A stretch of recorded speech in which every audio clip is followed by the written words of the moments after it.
They say that if you do things right the first time, you don't have to go back and improve upon those. The same can be said for the Bentley Continental GT.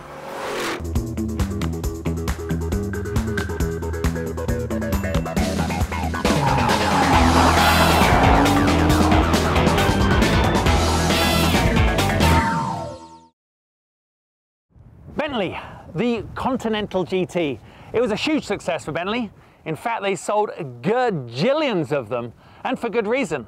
It really is a car that sums up the best of this famous marque. It is power, privilege, and of course luxury, but it also stands for performance. Go back 90 years, just think about what that's meant for Bentley.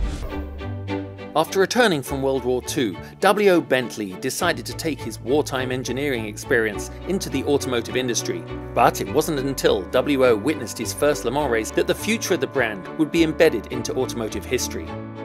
His team won the event in 1924 and would go on to win 5 more times.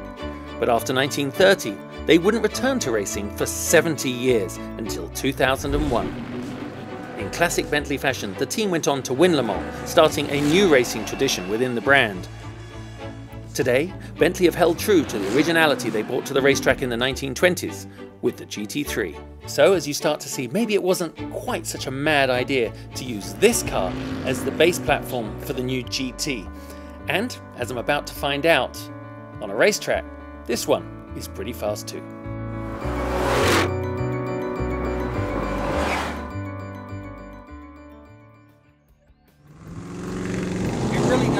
Launch itself up 0 to 60, 4.3 seconds.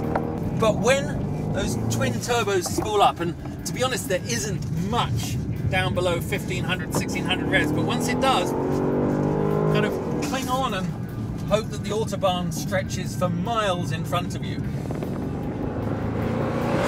So obviously it's got the meat and veg to satisfy the power lust of anybody, but how does that power get put to the ground? Through an all-wheel drive system that in some ways I'm kind of regretting right now, because I would love for the car to be just rear-wheel drive when I'm on a racetrack.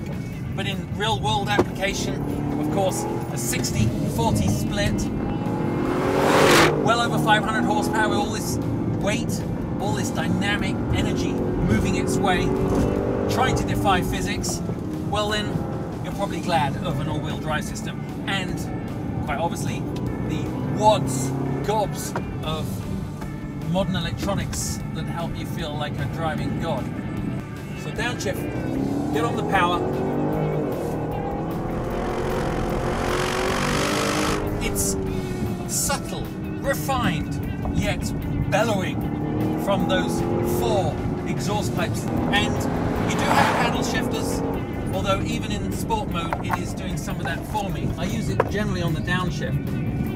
But the shifters are unusual, I will grant you that. They're up here, they're like reindeer antlers. Whoa, that was nice, a bit of weight transfer there.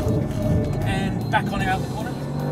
So of course that S part on the badging has to be more than just sporty. It actually does mean that this car comes 0.4 of an inch lower in ride height.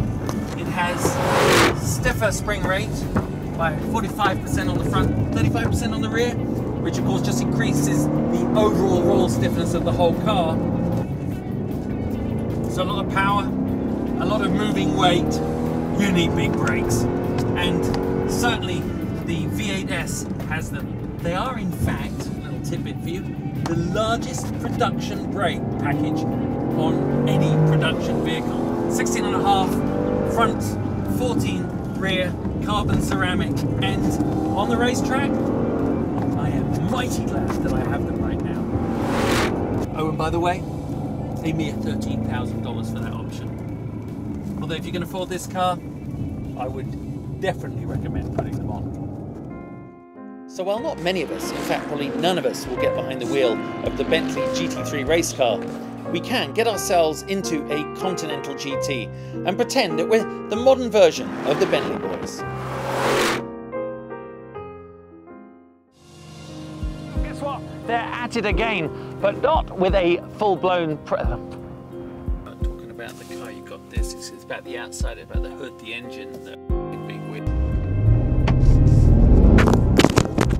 With obviously oodles of power, but a lot of weight. Do you just slap away? I'm rambling now, so I have no clue what I'm saying, but that was basically it. Let me just get out and go.